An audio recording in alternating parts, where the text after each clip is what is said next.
In choosing between cynicism and neurosis, why not both? The threat narrative is essential to the way the clown car operates, and the threat narrative clown horn they continually honk is not only capital, but cover. The threat narrative assures freethought bloggers and skeptics of their own importance and value and distracts from the fact that they really aren't doing much of anything. There's always a guy in the gym who's grunting loudest over the least amount of weight. Often there's a direct connection between high volume and how paltry the effort. If people are doing great things, shaking things up, bucking the status quo, then of course there will be outcry and there will be under threat. However, if they're mostly doing jack shit, then the threat may have to be manufactured outright. This past summer, I was in San Francisco doing a meet and greet with my podcast co-host, the SGU, and someone alerted me to the fact that, PZ actually alerted me to the fact that there was a person on a forum that was dedicated to hating me, and she was saying that she planned to attend the event in San Francisco and that she planned to approach me and accost me in some way.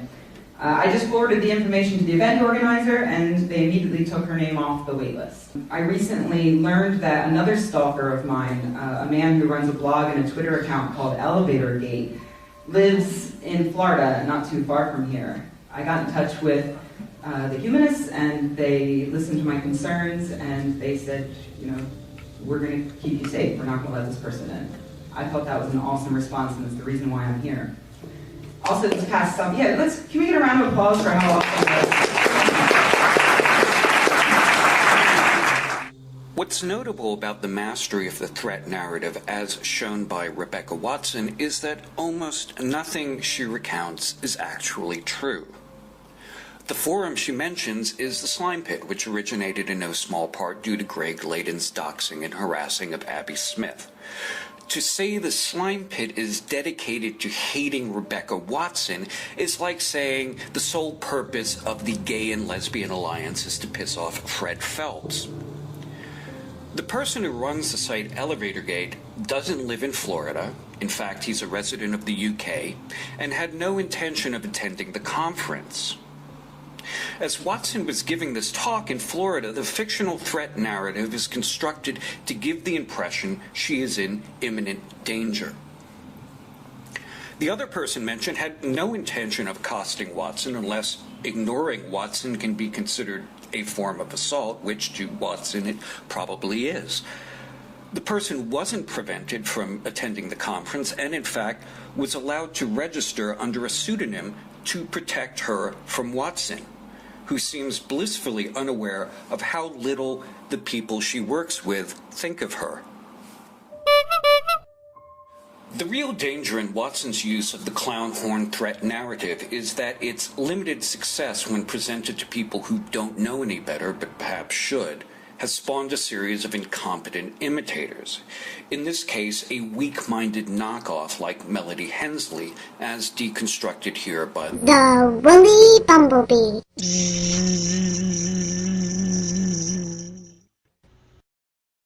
Melody Hensley has recently embarked on a preemptive strike on Twitter against anyone she thinks may harass or threaten her. And by threaten or harass, she means anyone who may ask her honest and educated questions that oppose her feminist ideology and misandry. You may ask how she's going about accomplishing this preemptive strike on Twitter. Being well trained in the art of ducking and dodging, as well as possessing the Golden Feminist Survival Tactics badge, she put on her best pink and white military panties with matching combat boots and stormed the followers list from @ElevatorGate's Twitter account. From there, no one was spared, not even yours truly, who had never even given a shit about this little twat until today. But upon hearing about how she was blocking all these people that followed @ElevatorGate, I became intrigued as to what in the hell was going on with this woman. In response, Hensley attempted to initiate a false flagging campaign against the video and doxing and harassment through false accusations against Christina Hansen, which makes Hensley's claim that she's the one being bullied like a message in a bottle from the alternative universe she apparently calls home. Now, none of that is surprising, as Melody Hensley appears to be not only a follower and imitator of Rebecca Watson, but, and talk about having no mind of your own, a confidant of Greg Loudon. On Twitter, in the midst of Hensley's prolonged hissy fit, I made the painfully obvious remark that Hensley was following in Rebecca Watson's footsteps, where what matters is being part of the increasingly incestuous skeptical conference circuit. This appeared to get Hensley's attention, despite my being supposedly blocked like all the other bad people who don't idolize Rebecca Watson and hang with Greg Layden, who, it seems, was briefing Hensley.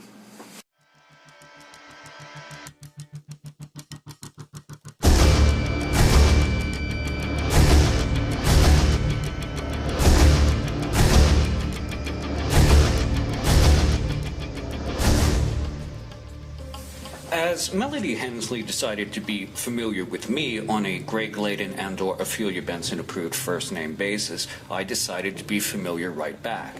That may have been a tactical error, because no sooner had I made that remark, all Hensley's following creepiness was continually interrupted by a fellow Center for Inquiry member who, like Hensley, was in no way operating in his official capacity at CFI to give me grief about calling Hensley fat.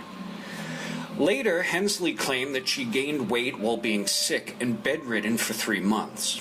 I have no idea if this is true, having only seen Hensley in person years ago, and she was about the same size back then.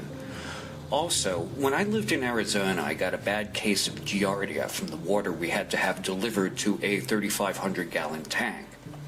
Thing about giardia is that it gives you the shit so bad that at first you think you're going to die. Then after a couple of weeks of it, you're afraid you're not going to die.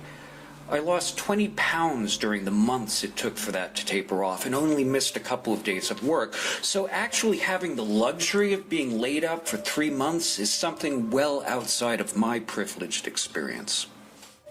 Anyway, back to the creepiness from this clown. Hensley goes through her litany of double-think contradictions, of calling me by my first name just to let me know she's in the mood to dox, then makes some ominous references to we knowing who I am, without ever revealing exactly who we is. Is we Free Thought Blogs? Is we the Skeptics? Is we the Center for Inquiry? Perhaps we is Ophelia Benson's journaling circle at the Women and Women First bookstore in Portland, or Greg Layden's Council of Ladies. The possibilities are endless.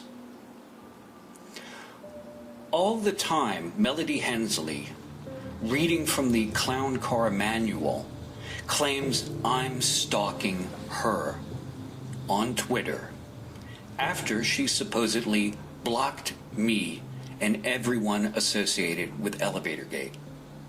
She even throws in the obligatory Elevatorgate in Florida claim of geographic proximity, just to show what an apt pupil she is. And then Hensley crosses a line from simply being a doxing and harassing twit into a full-on attempted bully. You see, like many people who work in Washington, D.C., I work within the federal government. That has nothing to do with the videos I do. In fact, the resources to make them exist only on my own computer at home. In fact, that's why it's taken me so long to get back on my feet making videos after my own computer bit the dust. But that's what Hensley means by getting the government involved. How clever. That is simply a blatant threat of employer harassing. And although Melody Hensley, with the tacit approval of Ron Lindsay, can continue to claim her threats and bullying are done outside the scope of her job, apparently I have no such reciprocal rights for my criticism of her. Maybe someday Ron Lindsay will take her being an absolute public relations disaster, an antithesis of the CFI mission statement, seriously. But perhaps not. Of course, someone like Hensley isn't going to contact my employer and say that, outside the scope of my employment, I've criticized her and hers for being shit skeptics, harassers, doxers, and bullies. Now, that's not how Melody Hensley operates. She will contact them and tell them I'm a harasser of women, a stalker and misogynist.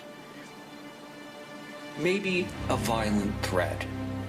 All in an attempt to have me lose my job and have my life destroyed so she can continue to stand up at the podium at skeptical conferences and spout pure bullshit, and then head to the back table and do a full-on assault on the cheese Danish. I'm sorry, was that not nice? And then, like an abuser from Central Casting trying to make nice after getting her licks in, she proposes a truce.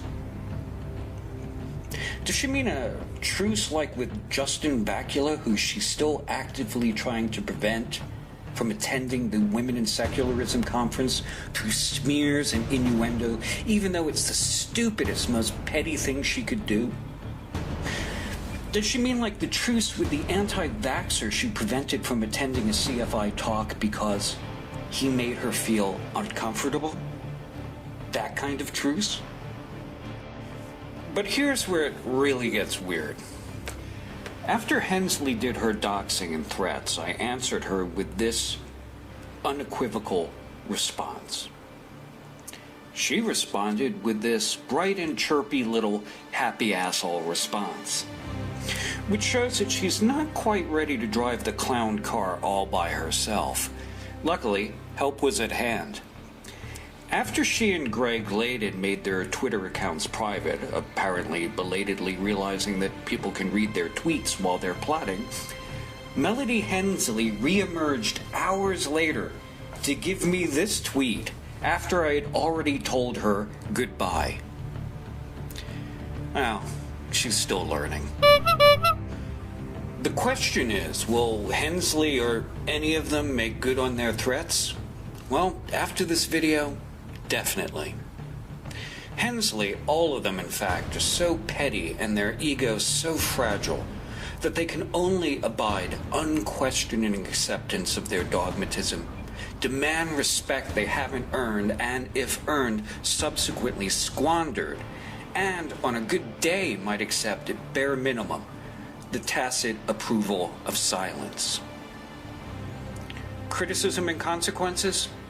That's for other, less enlightened